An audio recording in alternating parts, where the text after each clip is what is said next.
Bonjour à tous, alors aujourd'hui je vous propose une dérivée énième, celle de la fonction donc définie sur R par l'expression exponentielle x cosinus x. Alors on peut faire ça par récurrence, si on vous donne la formule bien sûr. Alors l'idée ici, on ne va pas utiliser de récurrence, on va essayer de dériver ça en utilisant, vous allez voir, une astuce.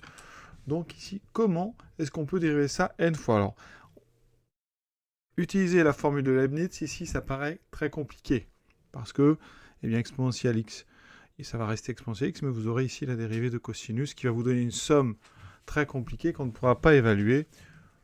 Donc, on va passer par une autre méthode. Et la méthode que je vous propose, c'est de passer par les complexes. Alors pourquoi? Eh bien parce que vous savez que EIX, c'est les fameuses formules de l'air, EIX, c'est cosinus x plus I sinus x. Donc, la partie réelle d'exponentielle x, EX, c'est donc cosinus x. Ça veut dire qu'ici, on va passer par une autre fonction, hein, ici, que je vais appeler par exemple g, une fonction g, qui sera donc e de x fois e ix. D'accord?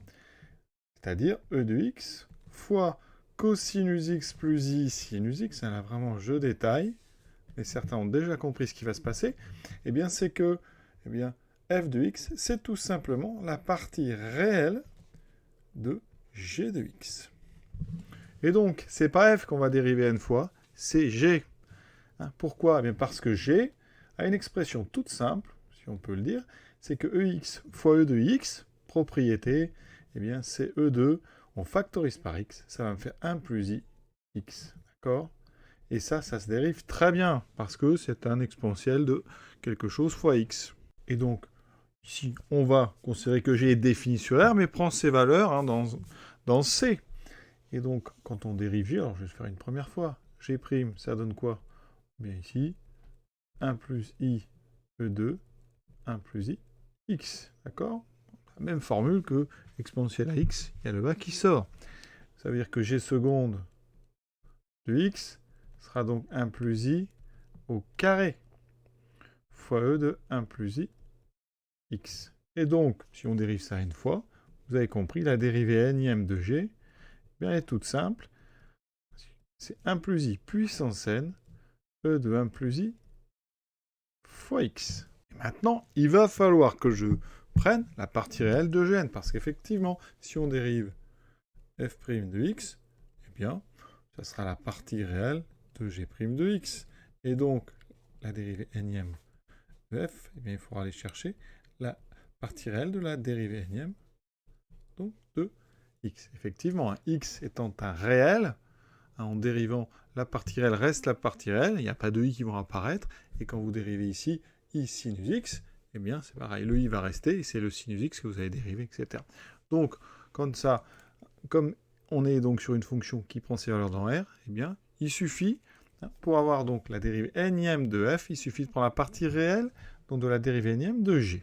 Alors là, c'est un petit peu plus compliqué maintenant, parce que la partie réelle de cette chose-là, il y a des complexes dans 1 plus i puissance n, mais il y en a aussi dans e de 1 plus i puissance x. Donc on va avoir un petit travail d'abord, parce qu'un plus i puissance n, on ne va pas utiliser le binôme de Newton, parce que vous aurez plein de termes et ça sera compliqué. On va le transformer et le mettre sous forme exponentielle. Alors, il y a un petit travail sur 1 plus i.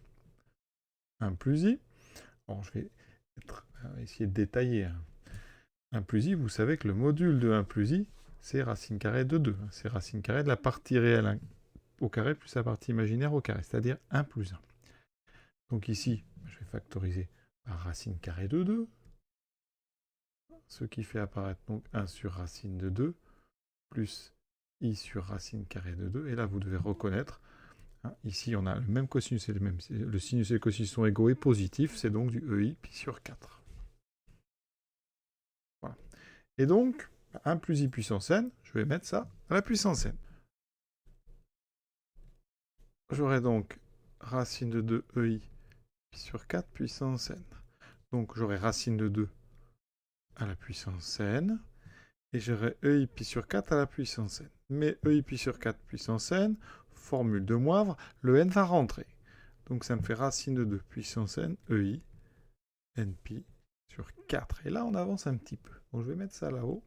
Donc, racine de 2 puissance n, EI n pi sur 4 fois E 1 plus I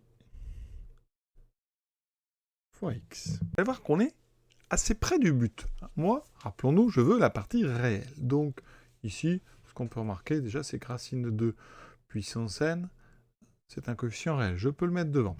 Ensuite, EI n pi sur 4, pour l'instant, je n'y touche pas.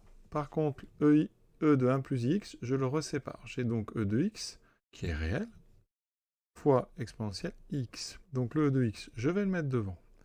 Avec ma racine de 2 puissance n, j'ai donc ceci. Et qu'est-ce que j'ai? J'ai un produit de, ici, EI n pi sur 4 par EX. Sa formule, eh bien, ici, on va avoir les exposants qui s'ajoutent. Ça fait EI n pi sur 4 plus x, ou x plus n pi sur 4, comme vous voulez.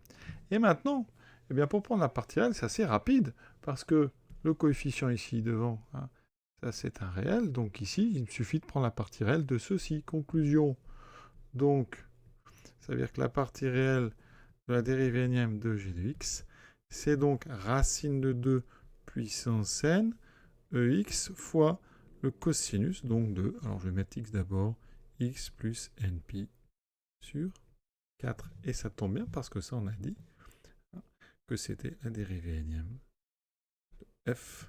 Et donc, l'exercice ici est terminé. Oui, ça a été très, très vite. Donc, je vais faire une conclusion. Donc, quel que soit n appartenant à grand n, eh bien, quel que soit x donc appartenant à R, la dérivée énième de f, c'est donc racine de 2 puissance n, e de x fois cosinus donc de x plus n pi sur 4. Voilà, très joli exercice, vous voyez, méthode ultra efficace, très jolie, je répète vraiment, parce que c'est quand même là qu'on voit que les complexes, c'est vraiment un outil qui peut être déterminant et tellement pratique. Voilà, je vous souhaite une bonne fin de journée à tous en espérant que vous ayez apprécié l'astuce.